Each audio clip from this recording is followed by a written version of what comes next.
भारत और पाकिस्तान के बीच इस वक्त तनावपूर्ण माहौल है और वहीं खबर ये भी सामने आ रही है कि पाकिस्तान सरकार ने एक उच्च स्तरीय बैठक बुलाई है इस तनावपूर्ण माहौल के बीच में।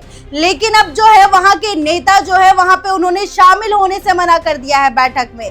नीरज जी, आप बताएं क्या जानकारी वहां से आ रही है।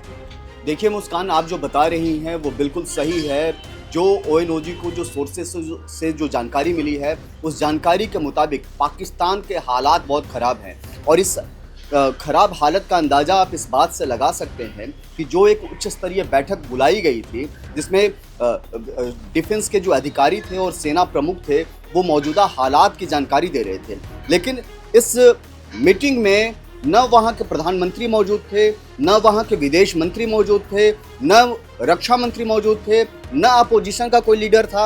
आप इससे अंदाज़ा लगा लीजिए कि वहाँ की सरकार और वहाँ की सेना कितने तरीके से काम कर पा रही है। हालात बहुत ख़राब हैं वहाँ मुस्कान। मैं आपको बताऊं कि जो जानकारी मिली है उस बैठक को लेकर के वो चौंका देने वाली है। इस खास ब्रीफिंग में पाकिस्तान के प्रधानमंत्री शहबाज शरीफ मौजूद नहीं थे। उनके बड़े भाई हैं नवाज शरीफ।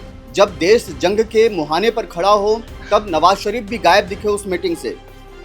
इशक डार जो वहाँ के विदेश मंत्री हैं, इशक डार भी वहाँ मौजूद नहीं नजर आए।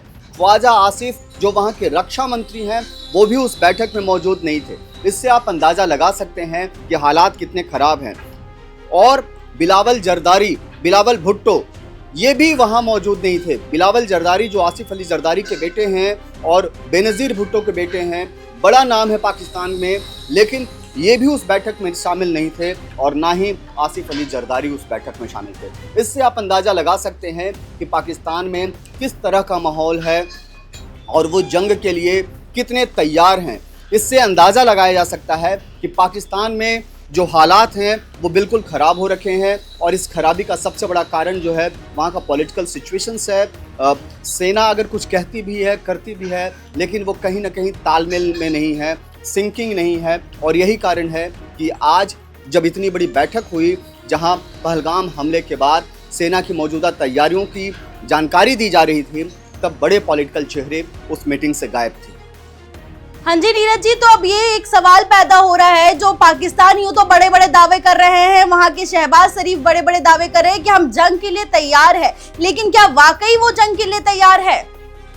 मुस्कान, जो जानकारी सामने आ रही है वो पाकिस्तान के माली हालात तो ख़राब हैं ही, लेकिन सेना के हालात भी बहुत अच्छे नहीं हैं। सेना के पास बहुत मात्रा में हथियार नहीं बचे हैं जिससे वो भारत के साथ जंग करने के हालात में नहीं है। जो खुफिया सोर्सेज से जो जानकारी मिली है, इस जानकारी के मुताबिक पाकिस्तान के पास केवल 4 दिन तक जंग लड़ने की ताकत है। ओनली 4 डेज, यानी कि अगर भारत 5वें दिन तक लड़ाई को कंटिन्यू रखता है तो पाकिस्तान फिर से सरेंडर कर सकता है, फिर से बांग्लादेश वाली हालात हो सकती हैं। जो 1971 में हुआ वही हाल पाकिस्तान का 2025 में भी हो सकता है। जो खुफिया सोर्सेज से जो रिपोर्ट मिली है उसके मुताबिक पाकिस्तान ने वॉर रिजर्व से अपने हथियार जो है उसने यूक्रेन को बेच दिए थे। आपको याद होगा मुस्कान कि रूस और यूक्रेन के बीच में ज़बरदस्त जंग अभी भी जारी है और पाकिस्तान के चूंकि माली हालात अच्छे नहीं थे तो माली हालात को ठीक करने के लिए पाकिस्तान ने अपने कई हथियार यूक्रेन को बेचे थे।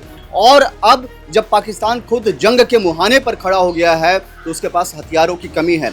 जो सोर्सेज से जो जानकारी मिली है, ONOG को जो सोर्सेज से जो जानकारी मिली है उसके मुताबिक 155 मिलीमीटर के गोले और BM-25 सिस्टम के लिए जो 122 मिलीमीटर के जो रॉकेट हैं वहाँ वो तक उसके पास अवेलेबल नहीं है। इससे आप अंदाज़ा लगा लीजिए कि पाकिस्तान के हालात कितने ख़राब हैं। बख्तरबंद गाड़ियाँ और बाकी जो आर्मी के जो टैंक हैं, टैंकों के लिए भी गोले बारूद नहीं है पाकिस्तान के पास।